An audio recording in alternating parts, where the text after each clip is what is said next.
Let's say you've got a big launch coming up, you're outlining your content for this promotional marketing launch period. How much should you be teaching or training in these episodes? Spoiler alert, it's probably a lot less than you think. Welcome to the More Profitable Podcast with Stacey Harris. I'm Stacey, and this is the spot to learn more about the strategies, tactics, and tools you need to build your more profitable podcast. My team and I work every day with podcasters like you to shift shows from frustrating time sucks to productive members of your sales team, because your show should be built to generate and convert leads. So let's get into it. This is going to be a good one. This came up in a conversation I was having with one of our production clients when we were doing Q2 planning. They have a program launching in Q2, and we were talking about the content sort of leading up to that program. And we kept sort of coming back to these ideas of house, these ideas that were really, really training focused. And it's something I see a lot for coaches and consultants who have maybe a signature program or a signature framework. And in their launch content, they're falling into this like almost proving model, right? Like, I'm going to teach you how to do this. I'm going to show you how much I know so that you'll know I know what I'm talking about, and then you'll hire me. But people don't necessarily hire people because they know the person they're hiring is smart. They hire people because they know the person they're hiring understands the outcome they want. And those are two very important distinctions, because A, you got to be smart to be able to understand, much less deliver the desired outcome. That's kind of a gimme. And when we spend so much time just proving how smart we are, what we can often do is actually end up, especially as experts, as coaches, as consultants, as people who are seen as the go to solve a problem, we kind of just pedestal ourselves, right? We kind of just sort of create an atmosphere where it's easy for our potential client, for our listener to go, "Oh, well, of course Stacy understands this. Stacy's been doing this for 13 years. I'm never going to be able to do this because I've not been doing it that long, because I didn't do XYZ, because I don't have ABC available to me, because I am dealing with LMNOP." Whatever it is, it allows them to separate themselves from us as an expert. And that's why when we're creating launch content, I want it to be less about, do they think I'm smart? And more, do they believe that I can solve their problem, that they can do this with my help? Whatever variation of that sentence fits your program, right?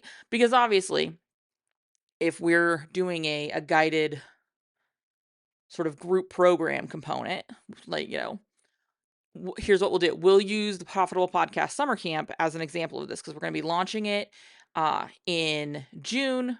It'll actually run July and August, but we're going to be selling it. The doors will be open in June. When I'm prepping content for that, it needs to be not, I'm super smart and I'm leading this container, but instead, here's how summer camp gets you where you want to go.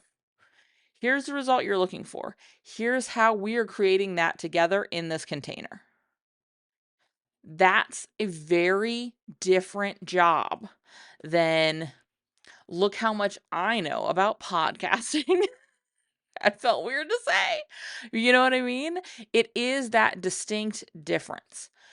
I want to give them enough information so that they understand that this is the solution to their problem. This is the scratch for their itch, right? When I instead overload them with how to, overload them with training, overload them with educational value, the response from the listener, i.e., our prospective buyer, is great. I'll try that. Or, as soon as I do this, I'll be ready for that container.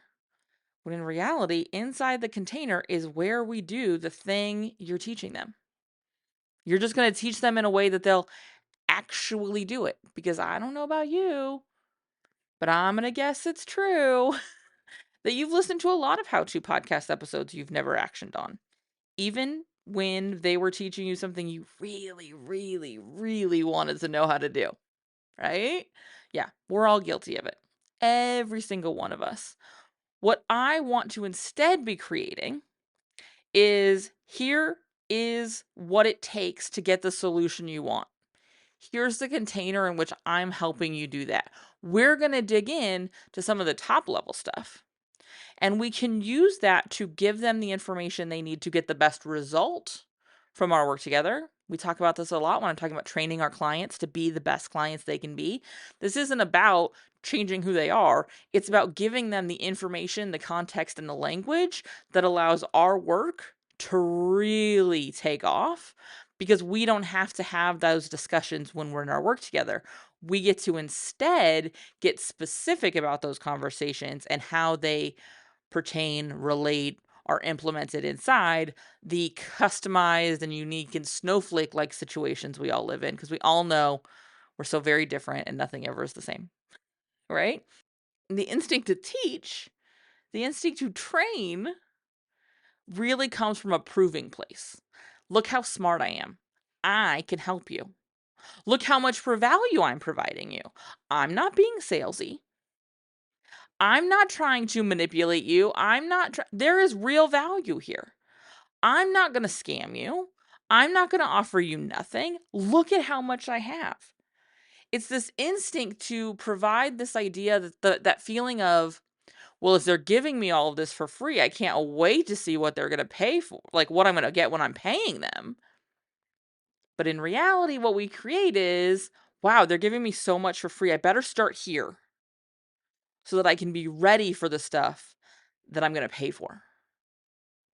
Or worse, they're giving me all this for free. That's all I need. I don't need to pay for anything. When in reality, what we're sort of half teaching them or performatively teaching them on the podcast is going to be much more valuable, executable, and results driven inside the container where we're doing all the work, where all of the pieces come together. All right. Before we dive into what we need LaunchCon to actually do, so we can start thinking about what kind of episodes we need instead of these teaching training episodes, I want to remind you, as I kind of said earlier, we do have the Profitable Podcast Summer Camp reopening this summer, coming back. I'm so excited to get around the campfire virtually, anyways. We are going to be opening the doors for that in June. We once again are capping this program. Only so many folks will come and join us. So this is not one of those ones you want to wait till the last minute to grab. If you know you want to get in, you're going to want to get in. The first folks who will have an opportunity to get in are the folks on the wait list. And there may or may not be bonuses for the folks who are on the wait list and who join us early. That will not be made available when the public launch happens, if the public launch happens. So if you're considering joining me for the Profitable Podcast Summer Camp, you're going to want to make sure you're on that wait list. Head on over to uncommonlymore.com/summercamp and get on the list now. I am really excited for this summer's program. We changed some things last summer and they worked really well, and I really am excited to run it this way again to see if we want to make any more tweaks for future versions.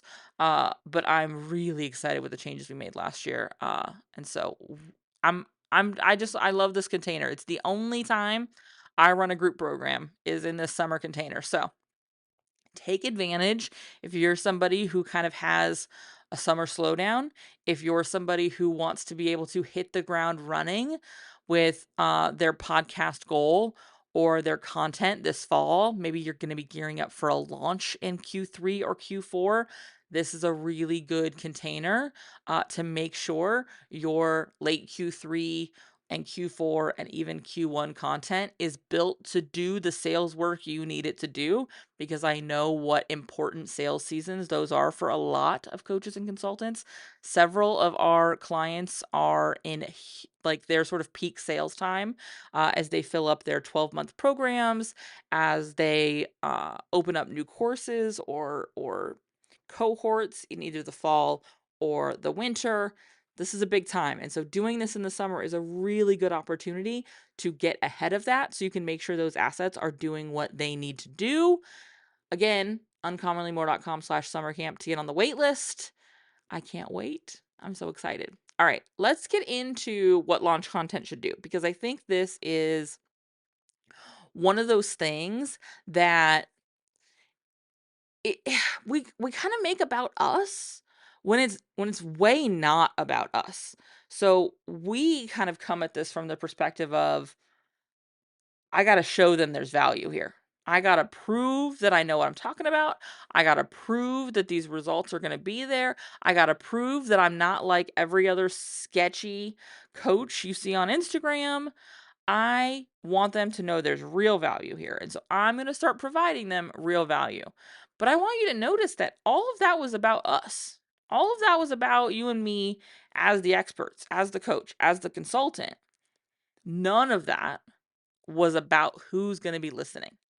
And that's who we're talking to. That's who matters here. And so I want you to look at sort of three things, right? First, what is their problem? Because often we're able to name this, but they're not. The problem is when we come at it from a training perspective and we're sort of training them to solve their problem, we never actually help them name their problem. And so they don't actually know what their problem is. And I don't want you to use your language here, because again, that's coming from a proving place. That's coming from a, I'm an expert, let me show you. I want you to use their language. This is the stuff we pull from our client calls. This is the stuff we pull from our sales calls. We talked about this in an episode I did really recently that I'll include in the show notes around where to get content ideas. This is that sales call language that we're pulling. This is why we're pulling that, is so that we can talk about their problems in their words, so that they know what kind of solution they're looking for. Because again, we're experts, they're not. And when we start talking about how to solve their problem without ever naming their problem, we're jumping to the middle of the book. We're not factoring in the fact that they may not have enough expertise to diagnose the issue. And so we need to be diagnosing these with them. We need to help them understand what is wrong and what roads might solve it. Notice nowhere in there did I say how to solve it. We just named the problem and possible solutions. The second thing I want us to do with this content is give them a win or shift their perspective, which for me is a win. Because for a lot of folks who are just learning how to identify what their problem is, it's going to feel unsolvable. And so, where is there a perspective shift that we can make that helps them see a path to a result? And this is often delivered in a little win. And by little win, I can mean awareness of the problem, a short term solution, a better understanding of how they can sort of put up some scaffolding until they have a real long-term solution. So a great example of this is an episode I did earlier this year on video, and if you need video. In that episode, I talk about why you might need video, why you might not need video, and I also offer a way to start using video without taking your podcast full on video. That's the little win. That's the shift in perspective. It's the little tip that you could start using right now while you make the larger decision of, do I need video or don't I need video? It's the way you can start extending your comfort zone. And so You're getting a little more comfortable being on video so that when you do add video, you're like, "Oh, well, I've been doing this thing. I'm just gonna be doing it more now." You know what I mean? And so that's what it can be as simple as that. Give them a little win, a taste of what that solution can be. This does not mean a 45-minute training on how to get the result. What it does mean is a perspective shift, a stepping to stone, a small bite, an amuse-bouche, if you will, of a win. The third thing I really want this content to be doing is I want it to be highlighting their gap. I want you to be really making real for them the distance between where they are now and the result they want so that you can position your offer as that bridge. Instead of just living in the other side and saying, jump to me, we're saying, I get where you are now. I see you. I can be right here with you. And we can walk this road I built, this bridge I built to get you where you want to go.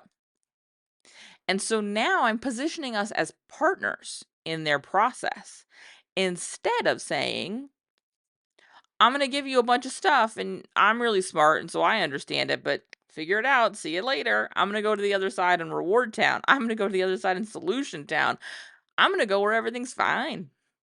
But you stay here in your problem. Here's a bunch of information. Don't forget I'm smart. Deuces.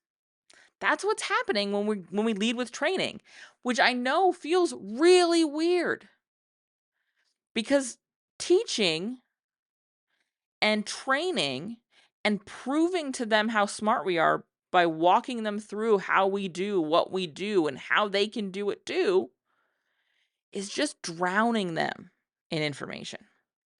It is just drowning them and keeping them stuck and allowing them to really continue to separate themselves from what's possible. Because again, of course Stacy can do it. She's been doing it a long time. She's extroverted. By the way, I think this is a really funny one that I get because yes, I am extroverted, but literally I record this in like my office, like in the like just by myself alone. Okay, this is an introvert's dream. That's all I'm gonna say. Anyways, it allows them to other us and themselves and separate themselves from the solution. And in fairness, in doing some of this, like delivering a small win or a shift in mindset, there might be some teaching that you're doing, right? Because we talk about this a lot. We're training clients to be our best clients, right? There might be some teaching in that, but it shows up in service of the lesson instead of being the point of the episode. So there may be moments of teaching to help reframe something. I've been teaching in this episode. But in no point am I giving you a 47-step process on how to get this done, which is why this episode's not 45 minutes long. Right? Good launch content makes the listener believe that the solution we're presenting is actually possible for them. Because more often than not, they know it exists. They see it being possible for other people. They just don't necessarily see it as possible for themselves. We want them to see how, with your support, they can get there. So, good launch content, I can do this. I want help, I'm going to do this. Bad launch content, wow, they really know what they're talking about. Whew, I learned a lot in this episode. That's overwhelm, and that's othering. That's not what we're looking for. If your content, especially around your launch, is getting you a lot of compliments and not a lot of conversions, you might be on the wrong side of this. And so let's dig into what we can be doing instead, right? The alternatives I was talking about earlier. Number 1, when you're sitting down to outline the content itself, because your topics are probably not gonna change drastically, right? We're still tied back to the questions they're asking, the things they need to know. We talk a lot about this when we talk about content planning.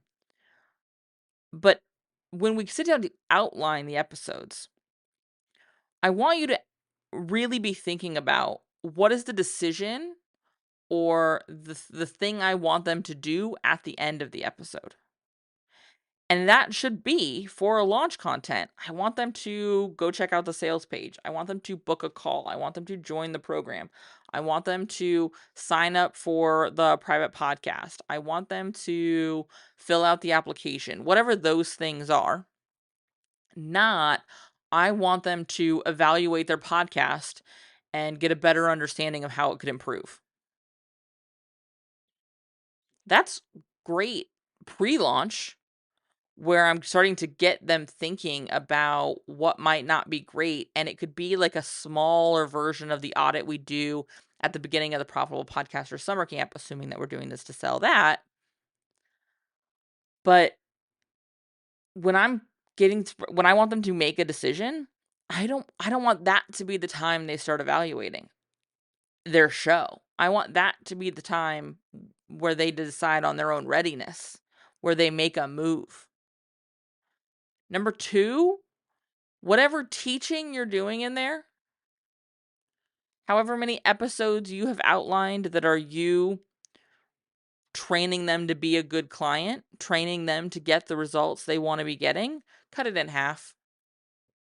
I know this seems arbitrary, but I've seen a lot of content plans. I've done this with a lot of clients over the years.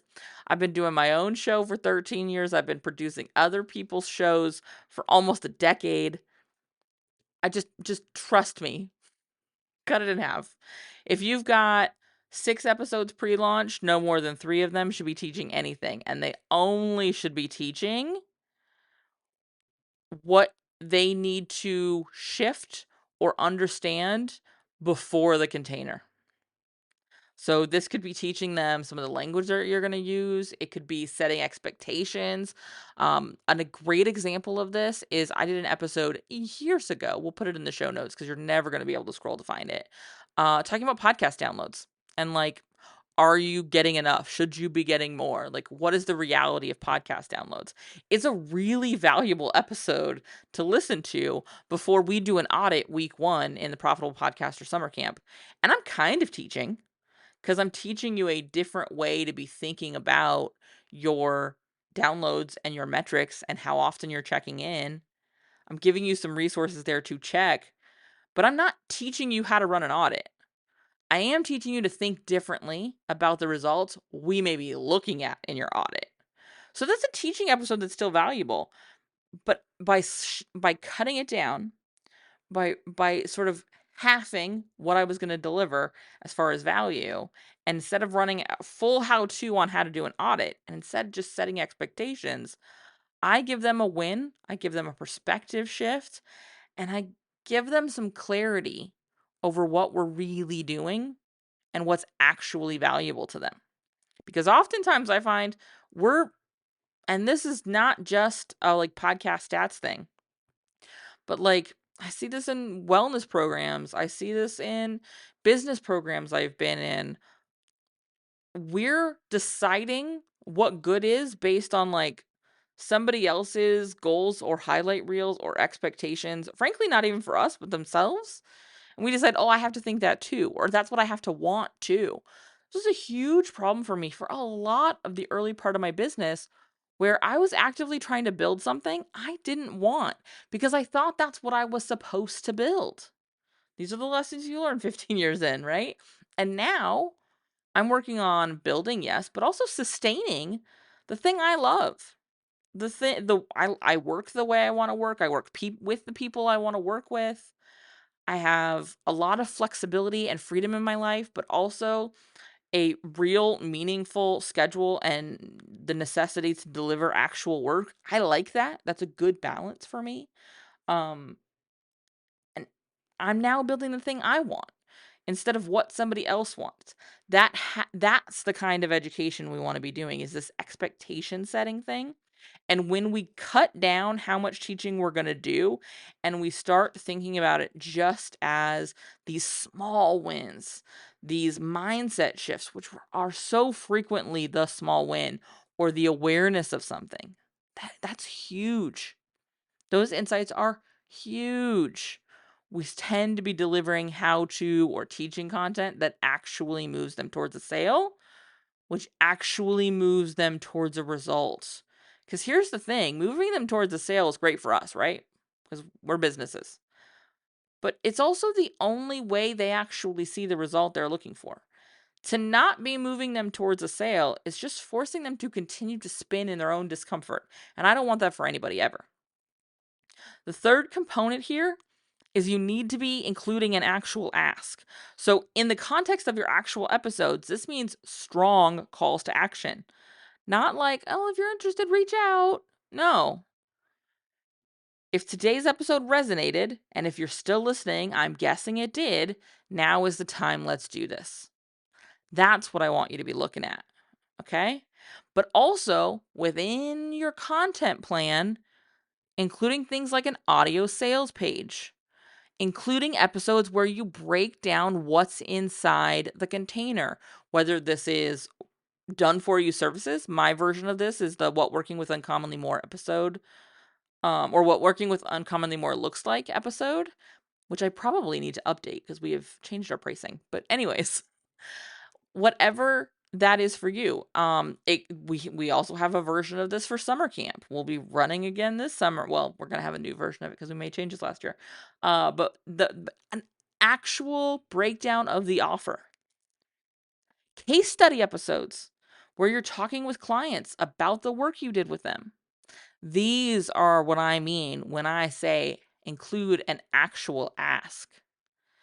Don't just teach them a bunch of stuff, flood them with information, and then go, well, if you're interested, I can help you with this. That's not helpful for either of you. And hiding behind it, hiding behind these performative calls to action, are why your content is not doing the sales job you want it to do anytime, but especially when you're trying to put people in a program, especially when you are running a focused launch. What I want you to notice as you reflect on this episode, as you're reviewing your own launch content based on what we talked about today, is the primary thing. Like, if you walk away with nothing else, make it more about them and less about you. Make it more about what they need to understand. Because when we do that, and I mean actually do that, don't just perform it, it becomes really clear that the last thing they need is for us to try to prove to them how smart we are. It is wholly not helpful for them in the decision-making process because they're listening to our podcast. They already assume we're pretty smart. Like, they're giving us that credit. They understand we're smart. We don't need to prove it. What we do need to prove is that we understand where they are now, where they want to be, and that we know how to get them there. That's what they need to understand. And that's what I want you to be talking about in your launch content. All right? By the way, this is the work we do with our production clients. We do have one spot to work with us in Q2 available if you would like to learn more about what production looks like. If you would like to talk more about how we help our clients on an ongoing basis with stuff like this, it's time for us to have a conversation. If you've heard me say this lots of times, it's really time for us to have a conversation. Head on over to uncommonlymore.com/podcast production, and you can learn more about what working with our team looks like. And more importantly, you can book time for you and I to chat so that we can start helping you produce a show that produces results in your business. All right? I'll see you right back here next week. Bye. Thanks so much for listening to the show. Remember that content consumption does not make changes. So commit to doing something from today's episode. Maybe it's taking action on what we talked about. Maybe it's reaching out to me and learning more about podcast strategy intensives or what podcast production looks like with our team. All of that is over at uncommonlymore.com. And if you haven't yet signed up for the podcast newsroom, I want to remind you that is a great next step. If you're not really sure what comes next, hang out over there. Get those exclusive private episodes. That's over at podcastnewsroom.com. And the last favor I will ask, because social proof is endlessly important for sure, is to leave a rating or review for the show. If you go to ratethispodcast.com/more, that's the easiest way to do it. But I would love to hear what you thought of the show, what you think of the show, and if the show has been helpful for you. I can't wait to chat with you. So this is just the start of the conversation. Reach out so we can keep it going. Talk soon.